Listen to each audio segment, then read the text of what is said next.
Luke Walton, good to see you, sir. Welcome to the Seth Davis Show. Manhattan Beach, California, Shade Hotel. Pretty good spot. This is another day in the life for you, right? It's a good day for me, Seth, to be here with you today at Shade Hotel here. And I should preface by saying the newly married Luke Walton. I saw a lot of the girls around here walking around with black armbands. I wasn't sure what they were mourning for. Bree Ladd, a former volleyball player from Arizona. So why take the big step now? I'm ready for that part of my life. You know, start a family now. Looking forward to this part of the journey. Got to be a grown-up now. Time to be a grown-up. Basketball's allowed me to be a kid for long enough. It's time to join the grown-up world. Obviously so. So, all right, let's talk about where you are now with the basketball. 9 years with the Lakers, the last 2 years with the Cleveland Cavaliers. They let you go. Are you planning on playing? Do you have your heart set on playing? Have we seen the last of Luke Walton in the NBA, or do we feel like you got a little gas in the tank? I feel like I got gas in the tank. You know, unfortunately I had been dealing with some major back issues for a few years down towards the end here, and you know, going into Cleveland this past year, I kind of made the decision that all the pain I was in every day wasn't really worth it anymore, and I was going to retire at the end of the season.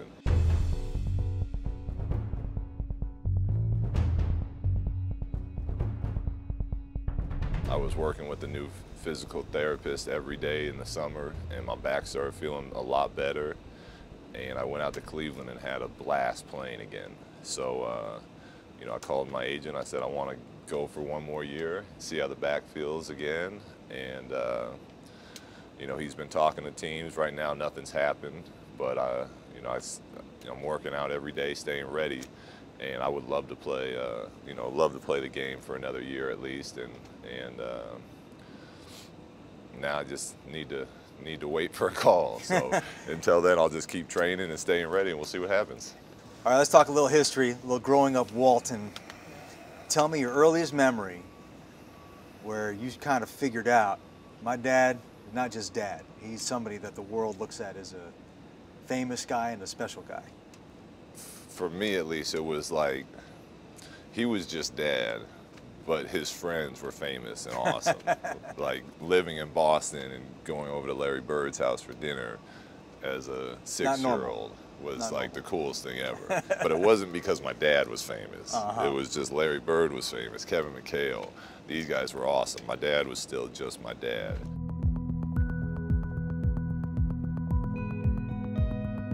I think the first time I kind of thought any different of it was we were at the, he took us all to Final Four when I forget the year, but UNLV lost to Duke.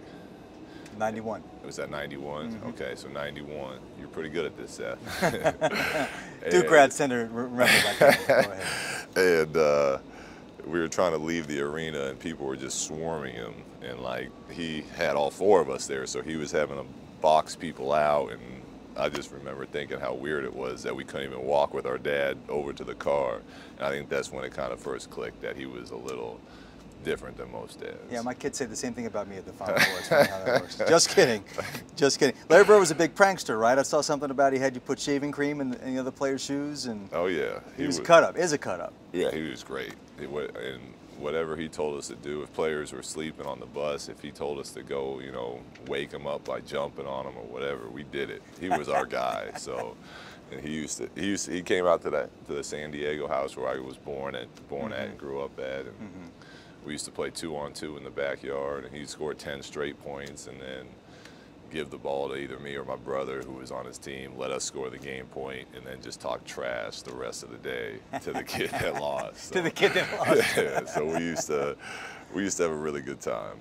I mean, I think people would look at you, look at your brothers, you had Nate, Adam, and Chris, you all played D1 basketball, and maybe just assume that Big Bill was in the driveway kind of pounding you guys, got to do this, got to do that. If he had been one of those dads, right, one of those crazy dads, how would you have responded to that, do you think? Do you think you still would have wanted to play, or would it have turned you off? I think I would have wanted to play still, because I truly loved the game ever since I was a kid. It's all, you know, all I ever did and wanted to do. My best friends were the kids I played with every day. We'd drive all over the city to go find gyms to play at, pickup games. It was, you know, one of those things that we'd have to ask him, like, Dad, will you come out and work with us? Or you come out and ref our 2-on-2 game? And then he'd come out, help us all we wanted, give us tips. After games, I remember him, you know, asking me first, like, Luke, do you want my advice on what I saw out there tonight? And if I was pissed off, I'd tell him no and get away from me. And he'd respect that. And he'd respect it. And then I'd come up to him later once I had calmed down and be like, Dad, I'd love to hear what you got to say. And he'd give me advice on what I need to work on or what he saw out there in the game.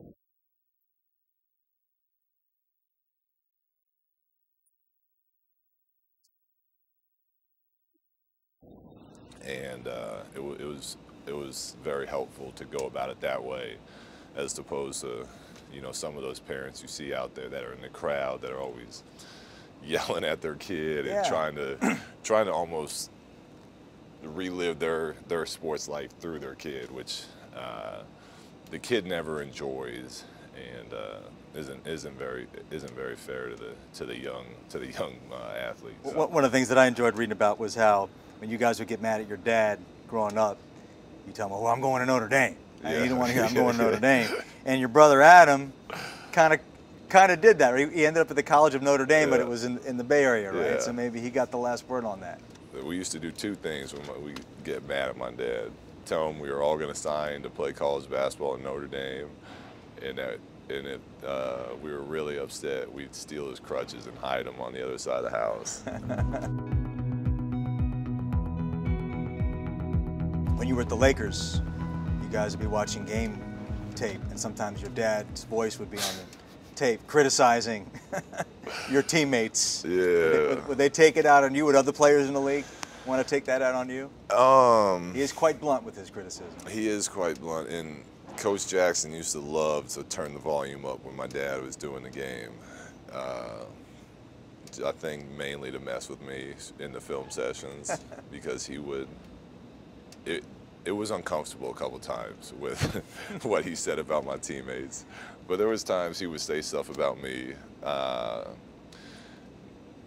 never had any altercations about it. You know, I got along very well with all my teammates, but there was definitely times I had like teammates' mothers come up to me after a game. Oh, really? And be like, "Can you please ask your dad not to talk about my son like that?" I'd be like, I'll ask him.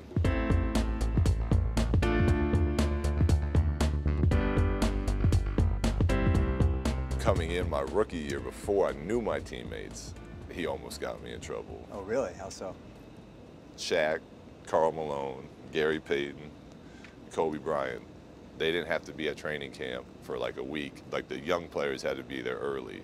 We have a dinner once they all get there, and they tell me that they had an auction on the plane for who was going to have me as their personal rookie / whatever for the year. And I think Karl Malone bid like $15,000 to be able to be the one that bossed me around at all times. And they said it was all because of Big Bill. Big Bill.